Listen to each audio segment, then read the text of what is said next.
에베소서 2장 1절에서 10절 하나님의 말씀을 들으십시오.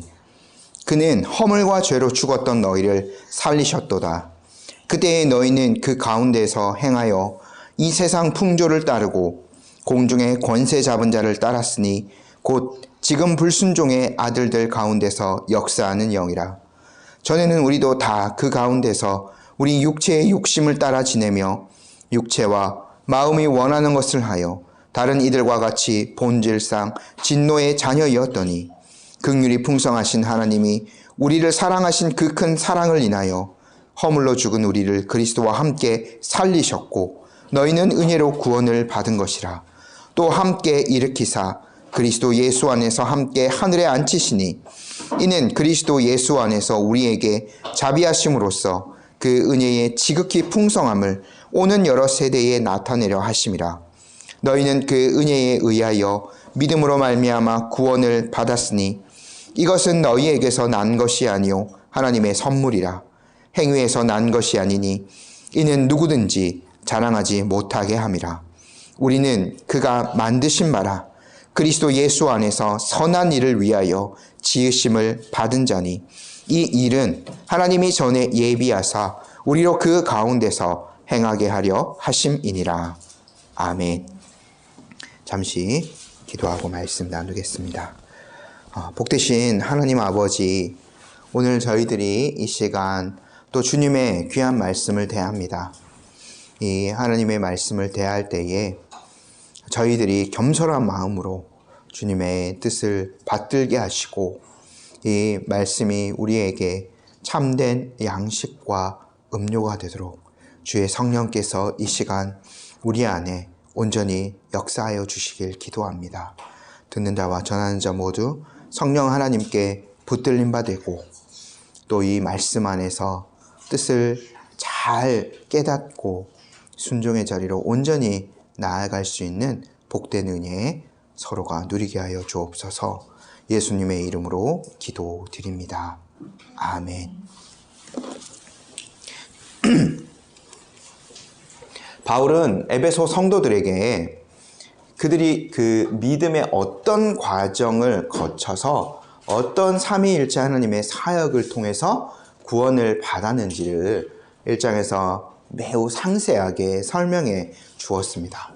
그런 그 소식을 전해들은 에베소 성도들은 믿음 안에서 바르게 신앙생활을 하고 있었고 또 그 믿음으로 말미암아 서로 성도를 향한 사랑 안에서 그들이 풍성한 삶을 하나님께 살아가고 있었죠. 바울이 이 소식을 듣고 하나님 앞에 참된 감사를 드렸습니다. 그리고 계속해서 그러한 믿음이 이어지기를 바라면서 바울이 기도하였죠. 에베소 성도들이 더욱 하나님의 사역을 바르게 이해하기를 또 부르심의 소망과 하나님이 주시는 그 기업의 영광의 풍성함이 얼마나 큰 것인가를 깨닫기를 기도하였습니다. 하나님께서 큰 능력으로 그들을 구원하여 주셨죠.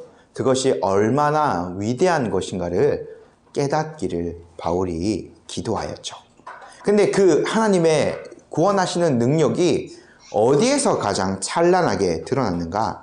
그 능력은 바로 예수 그리스도를 통하여서 가장 위대하게 나타났죠. 특별히 그리스도의 그 죽음과 부활, 승천을 통해서 가장 영광스럽게 드러났습니다. 그래서 부활하셔서 지금 하나님 우편에 계신 그리스도는 왕이시고 모든 만물을 다스리시는 분이시죠. 특별히 교회의 머리가 되셔서 영적인 세력들 그리고 세상의 그 모든 통치하는 그 세력들 위해서 모든 만물들을 통치하시는 분으로 제위하고 계시죠.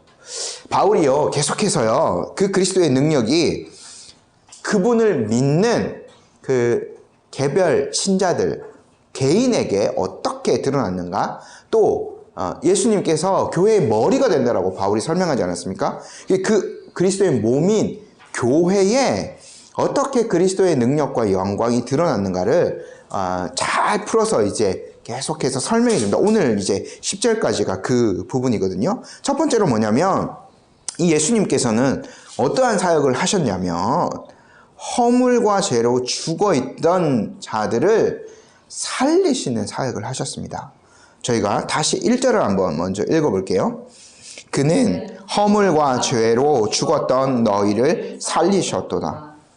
예수님을 믿기 전에 에베소 성도들, 예수님을 에베소 성도뿐만 아니라 예수님을 믿기 전에 모든 사람들은 허물과 죄로 죽어있던 자들이었어요. 이 죽음이라는 것은 첫 번째로 육체적인 죽음을 나타내기도 합니다. 또 영적인 죽음을 나타내기도 하거든요. 근데 사실은 우리가 이 두 가지 영적인 죽음, 육체적인 죽음이 서로 분리되어 있는 것이 아니라 함께 간다는 것을 저희가 아담을 통해서 생각해 보면 잘 알 수가 있어요. 태초의 사람, 첫사람 우리가 아담을 한번 생각해 봅시다. 하나님께서 그에게 생기를 불어넣어 주셔서 그가 생명이 되었죠. 하나님께서 그에게 생명을 주신 겁니다. 근데 아담에게 주신 생명은 참으로 특별했죠. 하나님과 영원히 교제하며 살아갈 수 있는 참으로 복된 생명을 주셨습니다. 그런데 그 사이에, 아담과 하나님 사이에 죄가 들어오고 말았죠.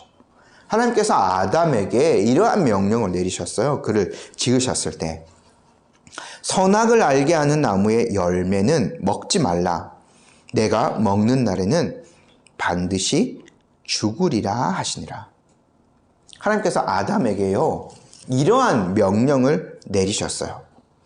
다른 모든 동산의 나무들은 먹을 수 있는데 단 하나, 선악을 알게 하는 나무의 열매는 결코 먹어서는 안 된다 말씀하셨습니다.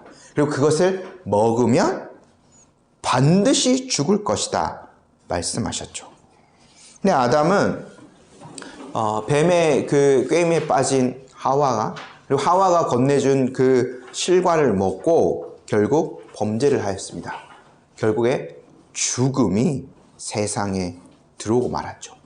그래서 하나님께서 뱀, 여인, 아담의 순서로 저주를 하시는데 그 죄로 말미암는 아담에게 그 흙으로 만들었으니까 흙으로 돌아갈 것이다 라는 말씀을 하나님께서 하시거든요. 창세기 3장 19절에. 그러니까 아담이 죽음의 저주를 받은 이제 육체적인 죽음이 세상에 들어온 거죠. 그러니까 육체적인 죽음을 하나님께서 선포하시기 전에 육체적인 죽음과 함께라고 볼 수 있는데 영적인 죽음도 찾아왔어요. 아담이 그 나무를 실과를 먹었을 때 하나님을 피하게 되죠. 그러니까 이제 하나님과의 교제가 단절되어져 버린 거예요. 영적인 생명이란 하나님을 아는 것이고 하나님과 관계를 맺는 것이고 하나님과 교제하며 하나님을 즐거워하는 것이거든요. 근데 아담에게는 이제 그것이 사라져 버렸어요. 영적인 생명이 없다는 것은 하나님을 모르는 것이고 하나님과 아무 관계가 없는 것이고 하나님을 즐거워하지 않는 것이 되는 거죠. 그래서요, 바울의 말처럼 이 영적으로 죽은 사람, 그리고 반드시 육체적인 죽음을 경험하게 될 모든 사람들은 하나님에 대해서 무관심합니다. 그래서 하나님의 사랑에 전혀 반응할 수 없는 거죠. 아담은요, 유대인만의 조상이 아니에요. 바울은 이제 유대인으로서 에베소에 가서 에베소 이방인들에게까지 전도를 했는데 아담은 단순히 유대인들의 민족적인 조상이 아닙니다. 모든 인류의 대표이죠. 그렇기 때문에요, 이 에베소 성도들도 예수 그리스도를 통해서 새 생명을 받기 전까지는 모두 죽은 자들이었어요. 바울이 계속해서 영적으로 죽은 자들의 삶을 설명하죠. 2절 3절에서요 불신자들의 특성을 언급합니다. 먼저 저희가 2절 말씀 함께 한번 읽어볼게요. 그때에 너희는 그 가운데서 행하여 이 세상 풍조를 따르고 공중의 권세 잡은 자를 따랐으니 곧 지금 불순종의 아들들 가운데서 역사하는 영이라. 첫 번째, 세 가지 특성을 얘기하는데 2절에 두 가지가 나옵니다. 첫 번째, 세상의 풍조를 따라서 살아가는 거죠. 이거는요, 세상이 용납하는 비도덕적인 방식을 따라 살아간다는 거예요. 저희가 한번 생각해 보면 물론 오늘 저희에게도 아주 훌륭한 법이 있습니다. 그리고 도덕도 있죠. 윤리가 있죠. 이것은 하나님이 일반적으로 세상에 주신 은총이에요. 근데 이 기준은 항구하지 않습니다. 사실 우리나라에 몇 해 전까지만 해도 간통죄가 있었죠. 이것은 도덕적으로 용납하지 못할 것이다라는 것이 사회적으로 합의가 되었기 때문에 그것을 법으로도 죄라고 명시해 놓았습니다. 하지만 몇 년 전에 그것이 이제 폐지가 되어버렸죠. 사회적으로 그것이 용납될 수 있다라는 암묵적인 합의가 있었기 때문에 그 법이 유명무실해졌기 때문에 그대로 사회의 요구를 받아서 간통죄 법이 폐지되는 일이 있었습니다. 그런데 하나님의 기준, 우리가 10계명 매주마다 이렇게 낭독을 합니다만 7계명 이런 것들을 보면 그 하나님의 기준은 언제 어디서나 변함이 없죠. 허물과 죄로 죽은 사람은 사실은 늘 그 자기의 기준에 맞춰서 수시로 변하는 자기의 기준에 맞춰서 살아갑니다. 그것이 이제 사회적으로 그 풍토가 합의되며 마음대로 그 안에서 죄를 지으면서 서로 용납해주면서 서로 눈 감아주면서 그렇게 살아가는 거죠. 그러니까 이 영적으로 죽은 사람들은 그런 세상 풍조를 따르면서 살아갈 수밖에 없습니다. 두 번째, 공중의 권세 잡은 자를 따르면서 살아간다라고 바울이 말하고 있죠. 이거는 예수님께서 하신 말씀이에요. 유대인과 논쟁하시면서 요한복음 8장에 이렇게 예수님이 말씀하십니다. 8장 44절에 너희는 너희 아비 마귀에게서 났으니 너희 아비의 욕심대로 너희도 행하고자 하느니라. 그는 처음부터 살인한 자요 진리가 그 속에 없으므로 진리에 서지 못하고 거짓을 말할 때마다 제 것으로 말하나니 이는 그가 거짓말쟁이요 거짓의 아비가 되었습니다. 마귀는요, 아까 제가 창세기 말씀드렸는데 하나님이 그 저주를 하시는 와중에도 약속을 주셨죠. 그들에게 소망의 약속, 복음의 약속을 주셨습니다. 그 여인의 후손으로 오는 그 한 사람, 바로 예수님이죠. 그에 의해 사탄의 머리가 밟힐 것이다 라는 그 예언을 주셨습니다. 근데 예수님이 오신 다음에도 머리가 밟힌 상태이지만 아직 완전히 정복된 것은 아니죠. 예수님이 재림하시는 그때의 어둠의 세력들, 악한 세력들은 완전히 정복될 것입니다. 그래서요, 아담을 유혹하였던 그 사단, 그가 부리는 그 마귀들, 아직도 많은 사람들이 하나님을 따르지 못하도록 사람들의 마음을 흩어놓고 죄를 짓도록 부추기죠. 하나님의 영광을 가리우면서 사람들이 마음껏 죄 안에서 스스로를 즐거워하며 그 안에서 살아가도록 부추깁니다. 거짓으로서 그것을 아주 만족스럽게 여기게 하면서 그 안에 살아가게 하는 거죠. 세상의 모든 악과 폭력의 이면에서 이 사탄이 활동하기도 합니다. 불신자들은 하나님의 온전한 지배하에 있지 않기 때문에 그 공중의 권세 잡은 자, 그의 지배하에서 살아가게 되는 거죠. 그리고 허물과 죄로 죽었던 사람의 세 번째 특징이 3절에 나옵니다. 저희 3절 말씀 함께 읽어보겠습니다. 전에는 우리도 다 그 가운데서 우리 육체의 욕심을 따라 지내며 육체와 마음에 원하는 것을 하여 다른 이들과 같이 본질상 진노의 자녀이었다. 세 번째 특징은 육체의 욕심을 따르면서 살아간다는 겁니다. 그러니까 죄악된 본성이 몸이 원하는 대로 죄를 지으면서 그 죄를 지으면서도 양심까지 마비되었기 때문에 그것을 인식하지 못하며 살아가는 거죠. 거듭나지 않은 사람들은 하나님의 뜻에 전혀 관심이 없고 따라서 하나님의 법에 전적으로 순종할 수도 없습니다. 그래서 바울이 말하는 거죠. 본질상 진노의 자녀. 이런 사람들에게는 하나님의 진노가 있을 뿐입니다. 이것이 죄에 빠진 인간의 실상인 거죠. 하지만요, 이런 비참한 상황에서 죄인들을 살리시는 분이 계십니다. 아무런 소망이 없던 그들에게도 극적인 변화가 일어날 수 있죠.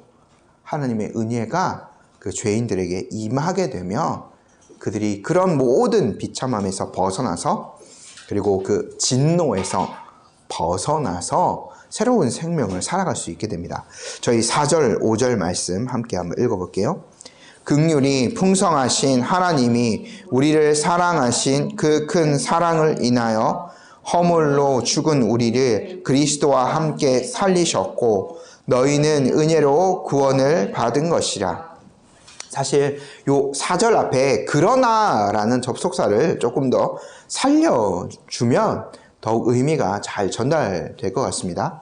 죄인은요, 아까 하나님의 그 3절에 말하는 대로 진노만 있을 뿐이 하나님의 공의에 의해서요, 마땅히 형벌을 받아 죽어야만 합니다. 하나님께서는 그런 공의로우신 분이에요. 죄를 지은 것에 대한 대가를 반드시 요구하시는 분이 바로 하나님이신 거죠. 하지만 하나님은 또 사랑이 무한히 풍성하신 분이시기도 합니다. 그래서 하나님께서는 1장에서 미리 태초에 그 택해 놓은 그 자신의 자녀들, 예수 그리스도를 통해서 양자가 될 자들에게는 무한한 긍휼을 넘치도록 부어주시겠다라고 약속하셨습니다. 하나님은요, 바울이 4절에서 얘기하죠. 긍휼이 풍성하다라고 말합니다. 이것은요, 그냥 우리 기준에서 많다는 것이 아니라 그 하나님의 그 자비하심, 죄의 용서의 그 은혜를 아주 넘치도록 쏟아부어 주신다는 의미입니다. 그래서 이제 1장에서도 이제 설교하면서 말씀을 드린 것 같은데, 구원의 궁극적인 원인은 뭐냐? 바로 그 하나님의 긍휼하심과 사랑 때문이에요.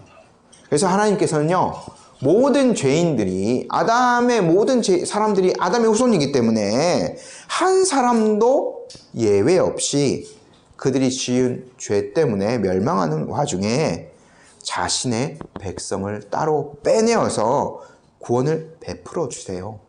이것은 우리에게 달려있는 것이 아니라 전적으로 하나님의 값없는 자비하심 덕분인 거죠. 바울이요, 하나님의 사랑을 그 하나님의 사랑이 죄인들에게 어떻게 작용하는지 계속 설명해 주죠. 5절 말씀 보면 그 죽었던 자들, 허물과 죄로 죽었던 자들을 하나님은 그리스도와 함께 다시 살려주세요. 바울이 1장 말미에서 얘기했죠. 그리스도의 사역. 하나님의 모든 능력으로 부활하신 분이 바로 그분이에요. 그래서 하나님의 은혜로 구원받은 자들은 그 그리스도의 부활에 전적으로 동참하는 자들이 된 것이에요. 그리스도의 부활하신 그 생명이 그들에게 임하게 된 거죠. 그리고 하나님께서 거기에서 더 나아가서 그들을 최종적으로 영광스러운 자리에 앉혀주시겠다 약속하십니다. 단순히 죄에서 건져주시는 것 그까지가 아니라요, 아주 영광스러운 지위에까지 앉혀주시겠다 약속하시거든요. 6절 말씀 저희 함께 한번 읽어볼게요. 또 함께 일으키사 그리스도 예수 안에서 함께 하늘에 앉히시니. 이것은 최종적인 우리의 구원을 이야기하는 겁니다. 예수님께서요, 부활하신 육체를 입으셨죠. 영광스러운 몸을 입으셨죠. 그래서 하나님 보좌 우편에 앉아 계세요. 우리는 아직 부활한 몸을 입지 않았죠. 하지만 바울이 얘기한 대로 종국에는 최종적으로는 우리를 함께 일으키셔서 그리스도 예수 안에서 하늘에 앉혀주실 그 귀한 은혜를 누리게 해주실 거예요. 20절 말씀 저희가 1장 20절 말씀 다시 한번 읽어볼까요? 저희 함께 읽어볼게요. 그의 능력이 그리스도 안에서 역사하사 죽은 자들 가운데서 다시 살리시고 하늘에서 자기의 오른편에 앉히사. 그 6절 말씀을 보면 2장 5절 6절 말씀과 거의 동일합니다. 그러니까 하나님의 능력이 그리스도를 다시 살리셨어요. 그리고 그를 하나님 보좌 우편에 앉히셨죠. 근데 우리가 그리스도를 머리로 한 교회의 일원이고 그리스도와 연합되었기 때문에 그분의 공로를 통해서 하나님께서 베풀어 주시는 모든 구원의 은택들을 함께 누리게 되는 거죠. 그래서 동일하게 그리스도께서 그 부활하신 영광을 입었던 몸, 그것과 동일한 몸을 입고 함께 하나님 나라에 앉게 될 거예요. 우리에게 이것이 확실하게 주어졌어요. 왜요? 예수님께서 그렇게 미리 먼저 부활하신 몸을 입고 천상에 하나님 보좌 우편에 계시기 때문에 동일하게 그와 연합된 우리에게도 그런 은혜가 주어진다는 거죠. 근데 바울이 계속해서 강조하는 게 뭐냐면 그 모든 궁극적인 원인은 어디에 있다? 인간에게 있는 것이 아니라 하나님께, 하나님의 자비하심 때문이다라는 것을 강조합니다. 7절 말씀 저희 함께 읽어볼게요. 이는 그리스도 예수 안에서 우리에게 자비하심으로써 그 은혜의 지극히 풍성함을 오는 여러 세대에 나타내려 하심이라. 하나님은요, 그리스도 안에 있는 자들, 그리스도 안에서 택함받은 자들에게는 무한한 자비를 베푸시는 분이에요. 근데 바울이 이것을 하나님이 오는 여러 세대 가운데 그것을 드러내셨다라고 말합니다. 그러니까 단발적인 게 아니에요. 한번 에베소 성도들을 구하고 그런 은혜가 다시 주어지지 않는 것이 아니라 에베소 성도들이, 이방인들이 그렇게 구원을 받았기 때문에 모든 이방인들, 에베소 성도들을 비롯하여서 그 더 변방에 있는 이방인들, 심지어 시간이 훨씬 지나고 우리에게까지도 동일한 은혜가 계속해서 다음 세대, 오는 세대, 이런 그들의 그 부름을 통하여서 하나님의 자비하심이 드러난다라는 거죠. 또 이것을 보면 하나님의 은혜가요, 인간의 어떤 조건을 통해서 주어지지 않는다는 것을 저희가 확실히 알게 됩니다. 에베소 성도들은 이방인이었는데 결코 혈통으로는 구원받지 못하는 백성이죠. 유대인이 아니기 때문에. 근데 그들 또한 허물과 죄로 죽었던 죄인이었어요. 결코 구원받을 가능성이 없었는데 하나님의 은혜로 구원을 받습니다. 이들이 이렇게 구원받았어요. 그러면 지금 있는 에베소 교회의 교인들 그 다음 세대는 부모님들이 구원받았기 때문에 자동적으로 그 자녀들에게 구원이 주어집니까? 그렇게 혈통으로 주어지나요? 결코 그렇지 않죠.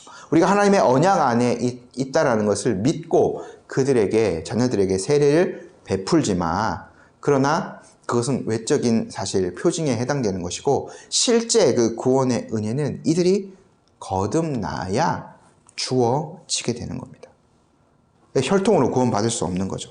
계속해서 그 다음 세대 사람들은요, 동일한 원리로 구원을 받아요. 오직 하나님의 은혜로만 구원을 받는 거죠. 하나님은 오는 여러 세대 가운데서 이러한 것들을 드러내고자 하셨어요. 에베소 성도들이 그렇게 구원받은 것들을 통하여서 어떠한 죄인도 하나님께서 받아주실 수 있다라는 것들을 오는 여러 세대 가운데서 드러내 보여주신 거죠. 그럼 우리 세대 동일합니다. 우리도 동일하게 에베소 성도들이 그렇게 혈통으로 구원받은 것이 아니라 오직 하나님의 자비하심을 따라서 구원받았던 것을 우리도 믿고 그렇게 은혜로 구원받았어요. 이 원리는 2000년이 지났지만 변하지 않죠? 우리의 자녀들 세대도 마찬가지입니다. 저절로 되지 않죠. 그래서요, 오늘도 우리가 이 은혜로 구원받는 하나님의 자비하심으로 구원받는다는 것들을 믿고 있다면 그리스도의 그 사역들, 구체로 십자가의 구속, 그리고 부활, 승천, 그리스도의 모든 사역들을 계속해서 전하고 그 모든 것들을 믿음을 통해서 붙드는 자들에게 값없이 주어진다는 복음을 계속 드러내야 되겠죠. 바울은요, 요 논의들, 그리스도의 그 사역을 통한 그 개별 신자들의 구원, 요 논의들을요, 요렇게 결론 맺습니다. 8절, 9절 말씀 함께 저희 읽어볼게요. 너희는 그 은혜에 의하여 믿음으로 말미암아 구원을 받았으니 이것은 너희에게서 난 것이 아니요 하나님의 선물이라. 행위에서 난 것이 아니니 이는 누구든지 자랑하지 못하게 함이라. 저희가 성경에서 너무 잘 아는 말씀이기도 합니다. 2장 8절 말씀. 바울이요, 이 기독교의 복된 소식을 요약해서 전하면서 그것의 근본이 되는 세 가지 아주 중요한 단어를 이야기하죠. 8절에 보면 나오죠. 구원, 그리고 은혜, 믿음, 요 세 가지, 어떻게 보면 가장 핵심적인 키워드 세 개를 8절에서 제시하고 있습니다. 아까 말씀드렸지만 구원은요, 죄사함 이상의 것이에요. 우리가 1절에서 3절 오늘 좀 빠르게 살펴봤습니다만 그 죽음, 죄의 종노릇, 하나님의 그 진노의 심판, 이것에서 해방되는 거죠. 이게 죄사함이라고. 그러나 하나님은 단순히 거기에서 죄인들을 그치는 상태로 두시는 것이 아니라 그들이 더 영광스러운 것을 누릴 수 있도록 그리스도와 연합하여서, 아까 그리스도께서 모든 영광을 누리셨듯이 그 하나님의 모든 영적인 복을 충만하게 누리도록 해주세요. 그러니까 그리스도께서 사시는 천상의 삶을 우리도 살아갈 수 있도록 해주시는 거죠.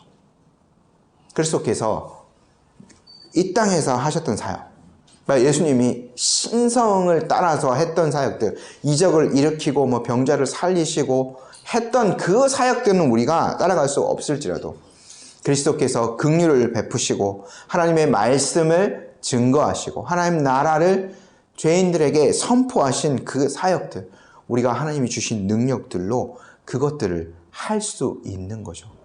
죄사함 받은 이상으로 그리스도의 사역에 그렇게 온전히 동참하는 삶을 살아갈 수 있게 되는 거예요.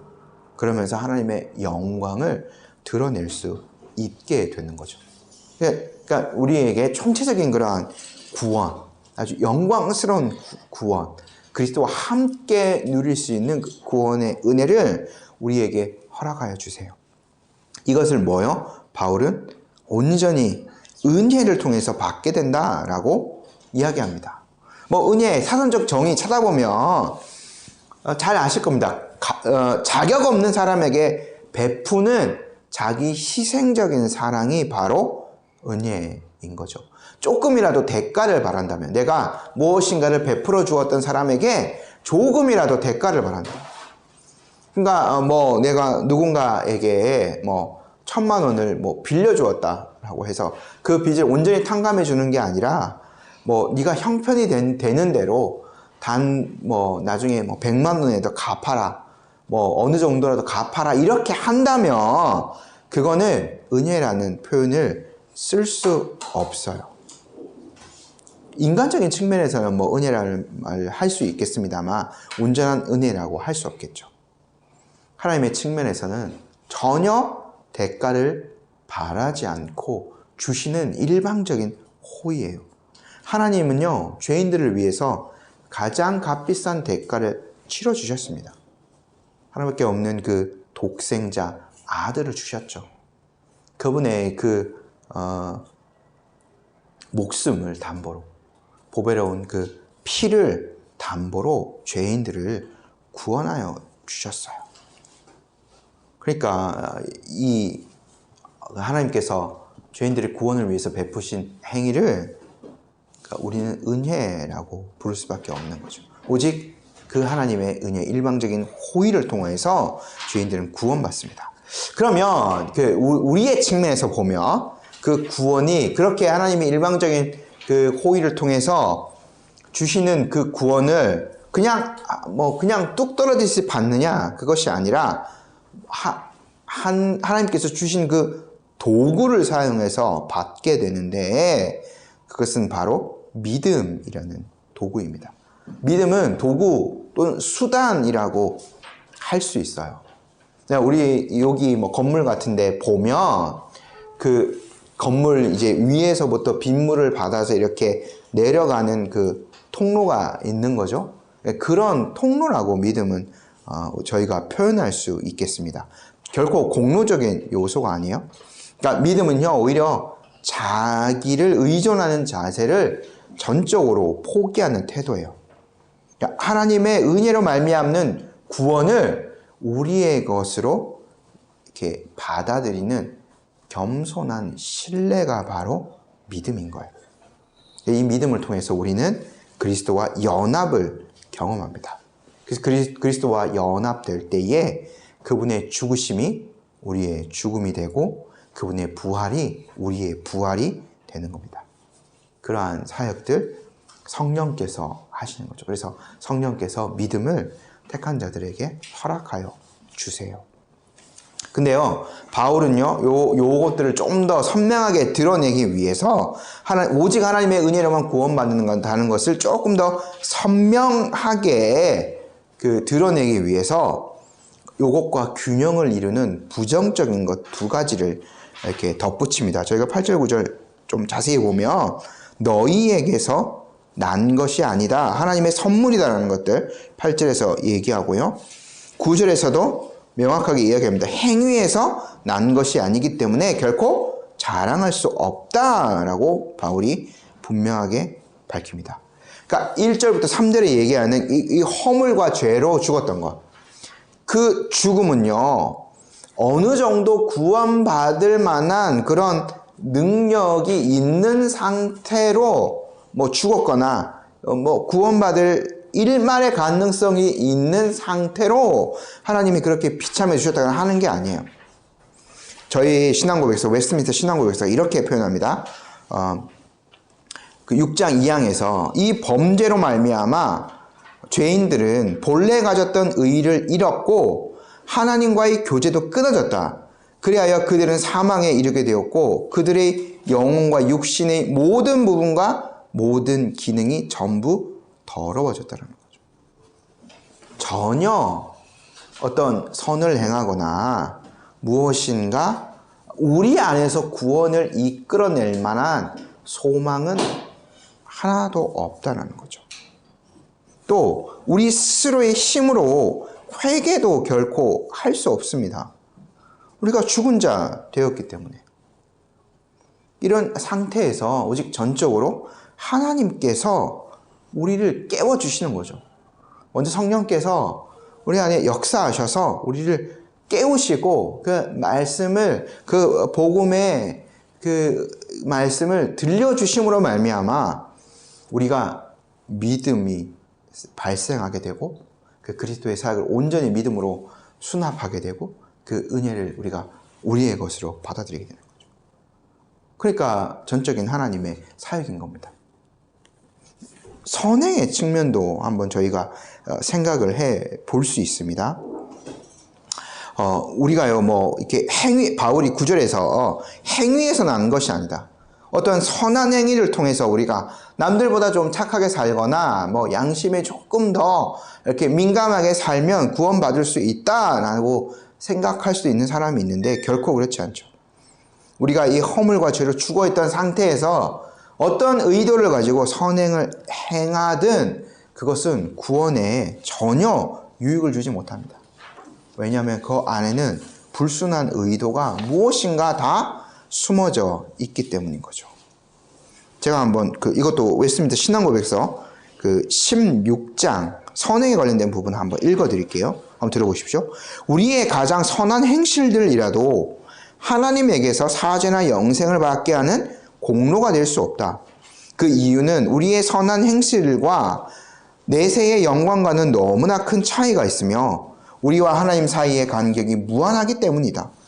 우리의 선으로는 이 무한하신 하나님을 유익하게 해드릴 처지가 못 되며 또한 그것으로서 우리의 죄악의 빚을 갚을 수도 없다.